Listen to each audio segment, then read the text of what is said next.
Hello everyone, welcome to this video where I'll present a core problem that I constantly see in academic finance and economics. So I will present it in a fun way to make it really obvious what the problem is, but make no mistake, this is a very serious issue that I think should be addressed. So let's say that I, for example, make an assumption that pigs can fly.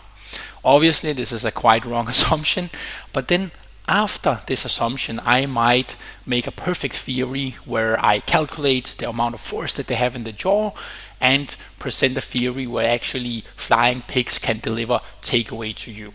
And then maybe they come to your window, say oink oink, then this is your takeaway, and then you just grab it. Of course, you might come to me and then say, Anton, listen, come on, obviously this is not very useful. And then imagine if I went very defensive and I told you something like, listen, all models are wrong. I laid out all my assumptions, and you can see that, these very precise calculations I made, this is solid. And what more do you want from me? But obviously, we want something that has something to do with the world that we live in, that makes it practically relevant, so that the fundamental assumption is correct and not some theory which might be very precise in an imaginary world that does not exist in reality. And this is what I see happening in finance economics a lot. Of course, they don't make assumptions about flying pigs, but the point is that some of the assumptions that they make very casually are not much more realistic than flying pigs. So the point is that all this jargon and false sophistication and the very precise analysis after the fundamentally wrong assumptions, they leave the impression that this is actually scientific. But in reality, it's what we can call exactly wrong. So we miss the point completely, and then we are very precise in this area. What we instead want to do is to be approximately correct. So we should care a lot about having the fundamental assumptions being correct, and then we can be approximate in the details, because then we know we will still be approximately right. So I see this in many places where a series of fundamentally wrong assumptions are made, and then there is a wrong overall conclusion at the end, similar to my flying pigs conclusion, being able to deliver takeaway. One example where I see this applied is actually some reasoning about the properties of asset returns. So basically, there are some people arguing that there exists some central limit theorems that will show that returns on a longer horizon or index returns should follow a normal distribution.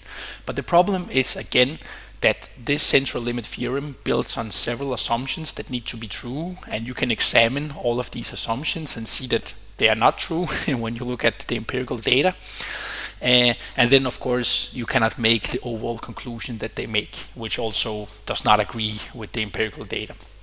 So here, this table is from the Portfolio Construction and Risk Management book from chapter 2 about stylized market facts. So one test that people make supposedly supporting this normal distribution theory is by looking just at the kurtosis of asset returns. So here you can see for the daily returns, obviously it's quite massive and there is some skewness. So if you have these nice bell-shaped elliptical distributions, such as the normal distribution or t-distribution, then obviously it's not going to be a very good approximation of the marginal distributions. But then people, they look just at the kurtosis and they say, okay, look, if you look at longer horizons, so 1 month, then you can see that the kurtosis decreases. And then if you look at 1 year horizon, then you see that the kurtosis actually becomes 3.2. So it's not that far off from a normal distribution. And then they use this simple, quite false logic to make the conclusion that, this theory is sound.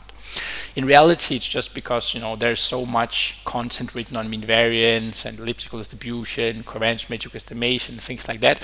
So there's a strong incentive for keep producing something with this confirmation bias that says it's not that bad. But of course, just looking at the kurtosis, this is obviously a naive test of whether it's a normal distribution or not, because first of all, it completely ignores the skewness element in this analysis. And the point is also that if you look at skewness and kurtosis alone, it's not going to be able to tell you how the distribution actually looks. There can be many different forms that have these parameter values.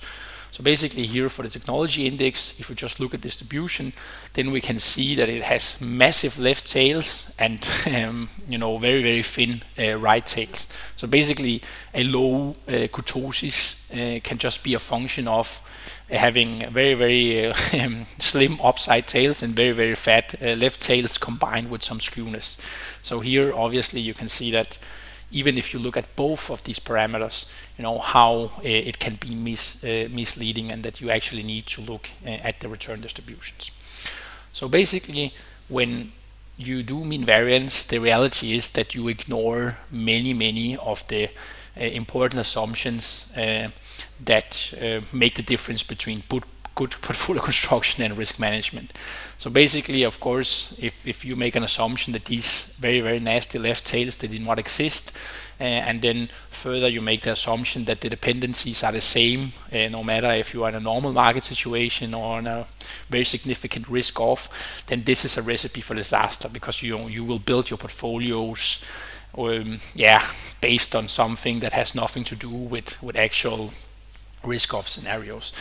And this is what happens, but there are many books, many articles, many courses, a lot of software, so a lot of business around mean variance. And then apparently there's an industry for producing confirmation bias research that shows it's not that bad. Obviously, I'm not in this industry. But the important point is that there actually exists an alternative which is practically feasible with the technology that we have today. So we don't have to make all these wrong, oversimplifying assumptions when we analyze investment markets, because we can work with fully general Monte Carlo distributions. And of course, it's not trivial to generate these in a way that is realistic, but the point is that we are not wrong by construction. Here, at least, we have some probability of approximating the reality well compared to elliptical distributions. Another good thing about this framework is also that it allows us to perform very sophisticated views and stress testing using a method that is called entropy pooling, and ideally used in a sequential way. And then finally, we can focus on the tail risks using CVaR instead of all deviations from the mean. Because I'm quite sure that if you are an asset manager and you go to your clients and you tell them, well, when you build your portfolios, you actually assume that they worry as much about earning money as losing money, then they will tell you, listen, can you please stop with that and make sure that I don't experience very significant losses instead. So basically, CVaR, when it's presented to clients, is actually much more aligned with what they want to do with their portfolios in terms of the risk. Okay, so this framework that we call the next generation investment framework is documented very carefully in all details in a very pedagogical way in the portfolio construction and risk management book. You can get access to this book through this crowdfunding link, and I would encourage you to hurry up, because in 3 or 4 days the minimum price for getting access will increase. The book is more or less complete, so you can read it from start to finish. And I will just have small details and some niche sections that still need to be written. You can get a sneak peek of the book on SSRN, and if you want to stay updated on all the information about this book, well, then you can subscribe on Substack, where I post about it frequently.